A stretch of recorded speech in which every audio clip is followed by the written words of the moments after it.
When I stand up here, I never know how much to tell you about me.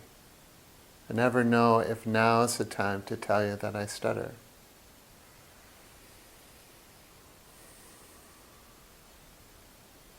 For the longest time, it would have been obvious that I stutter. I couldn't hide it, and I wanted to. So when I began to have more fluent speech, there was still that hiding. I don't want to show it. I want it to be normal and not show you that part of me. And then, at some point in time, I experienced that when I shared all of me, I brought in authenticity and a fullness of who I am. I no longer had to hide that I might stutter at any point. In speaking circles, we have this opportunity to bring all of ourselves to be fully expressed, to feel what it is that's occurring for us, and to no longer hide. Welcome to Speaking Circles. My story always begins as a child, of course, when I stuttered severely, all through grade school for sure, and well into my 20s. In my 20s, I did have some great fluency programs, so I did achieve what I would call fluency, but it didn't stay. And what I ultimately came to understand is that it didn't stay because I still had so much pain about pain from the trauma of stuttering as a kid and all the mocking, etc. So while I could obtain some fluency inside, I was still very scared of speaking. Scared of being seen, scared of being out there. So ultimately the stuttering came back because that is what allowed me to go back into hiding. And then ultimately when I turned 50-ish, about 10 years ago now, I began to do different things to heal. And the distinction between speech, the ability to say something, compared to voice, which is that part of me inside all of us, that so desires to inspire and connect and be with somebody else. When I began to tap into that internal part of me that so desired that, and I did a number of different things to be able to explore how to do that.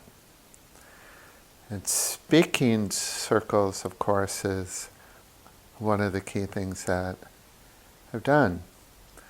And at the moment of being able to stand, the moment of standing in front of a group, knowing that I could speak or not, it was and it continues to be a turning point. It allows me to feel more connected to people. So I like to speak now. I like to stand up in front of a group and speak because I'm doing so into the listening, the relational presence, the connection. It's pure joy. I want to bring this to people who stutter.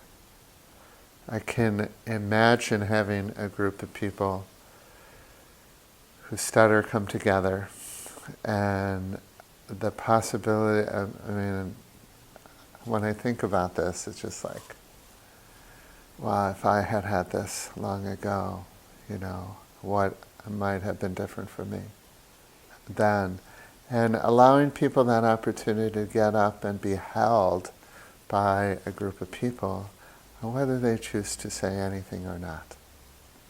It just seems so magical. Yeah. So my speech, the way I speak, has absolutely changed because of the combination of all of the things I've done, including speaking circles. When I feel connected with people, the little boy in me is no longer scared to be out. And that's really the key thing. And he actually enjoys it. He gets to play, which is what he's always desired to do and found that so hard as a child. Now he gets to be out there to play. And yes, certainly I have moments where fear comes up or shame comes up. And my ability to work through that quickly is right there. What speaking circles has also offered to me as being generally the only person who stutters in a group of people is to have a fuller appreciation that so many people struggle with being expressed. It's not only me or people who have a speaking disability or challenge. It's people who I would experience as a fluent speaker, really struggling to, or through their fear and pain, about being able to be fully expressed. So that's also opened up my eyes to see this as a common human experience. And whatever occurred for us, for me it was beginning to stutter as a child. For somebody else it would be some other kind of trauma, let's say, or cultural suppression.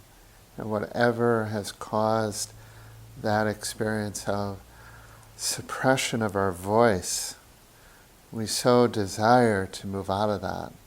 It's a common human experience to want to be fully expressed. Great. 7 months ago, I stood in front of about 100 people and told the story of the healing of my voice. And a key part of that particular story was to make a distinction between speech and my voice. And my voice, through my lens, is that part that is inside of me, and I offer is inside of everyone, that so desires, longs for, yearns for, to be expressed in this world.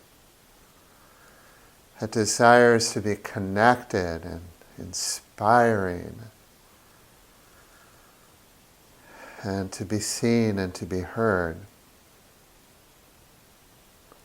And speech, through my lens, is the capability, or not, to use my mouth and my words to be able to express that voice. The story of my story is I told my story, and now what happens next? Where do I go from telling my story?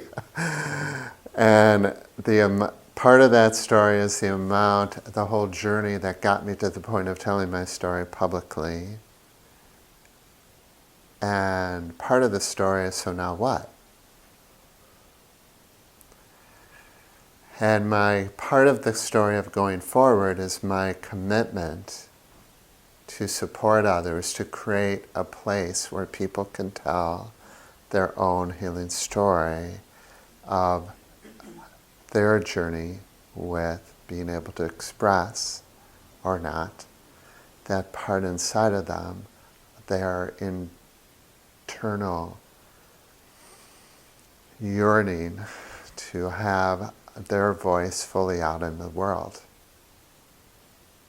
And whether that barrier to being able to do that is because, similar to me, a speech disability, or whether it's a cultural oppression, or whether it's trauma that somebody experienced as a child, or whatever it may be, there is a universal desire to be seen, to be heard, to be expressed. And the story of my story is what I choose to do now and going forward to empower people to be fully expressed, to be present to that desire in somebody else to be seen, to be heard. So that's the story of my story that is yet, I clarify, that is being told today, and that will continue to be told for as long as I live. Thank you.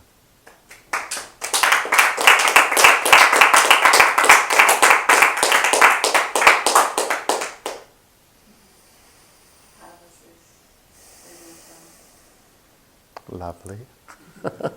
Fun. Powerful presence. Powerful presence. Compassion and sunshine. Compassion and sunshine.